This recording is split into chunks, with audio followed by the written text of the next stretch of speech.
Continuing coverage on power issues affecting a mobile home park in Palm Springs. This all happening off West Mesquite Avenue near Bellardo Road, seen right there on the screen. Residents reaching out to us saying their ordeal is far from over. Tonight we have live team coverage of the outage in the midst of triple-digit heat. First Alert Chief Meteorologist Haley Clausen is on standby with a look at our forecast tonight. But we begin with News Channel 3's Tori King with a look at how residents are hoping to get out of this crisis. She's standing by live in Cathedral City with more. Tori.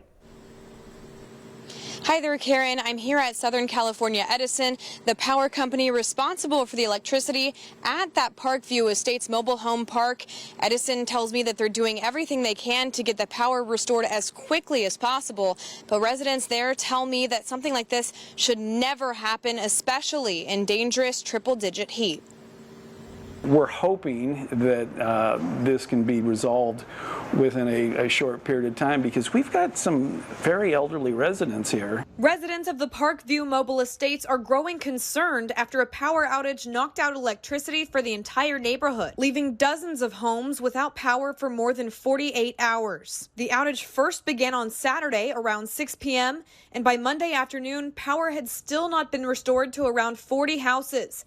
One resident, Jay Genoa, says outages in triple-digit summer heat are inexcusable, especially in elderly communities.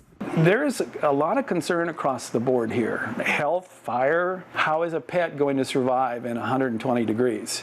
You can't take them out on the street when it's that way. There are some of us that are very, very concerned and some people who are struggling, very much struggling. He believes if the situation goes on any longer, it could turn deadly. There's one gentleman that we check on regularly who's in his 90s and with a window air conditioning unit in his bedroom.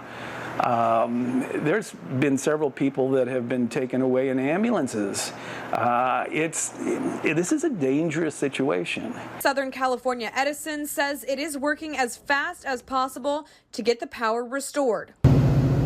We recognize that to be without power in this heat is really a challenge. Southern California Edison has already brought in both of these backup generators to bring some power back to the neighborhood, but it's not enough, so they're bringing in a third. To restore power at this particular mobile home park requires transformers that will fit into the underground vault there, rectangular in shape compared to the usual round ones, and 3 of them will be tied together to work in a bank, collaborating with each other to transform the power to the correct voltage to go into the park. The company also deployed a community support vehicle, which provided snacks, water, and a charging station in case residents needed to charge vital electronics like their cell phones or medical devices. SCE says the power will likely be fully restored by Tuesday afternoon.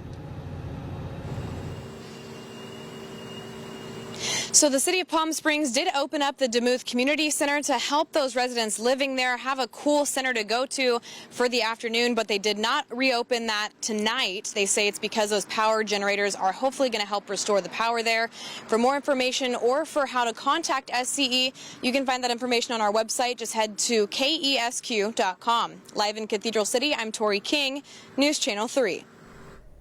All right, thank you, Tori. And First Alert Chief Meteorologist Haley Clausen continues our team coverage tonight, tracking your conditions. Haley, we can't seem to get away from the monsoonal moisture. Any changes in sight?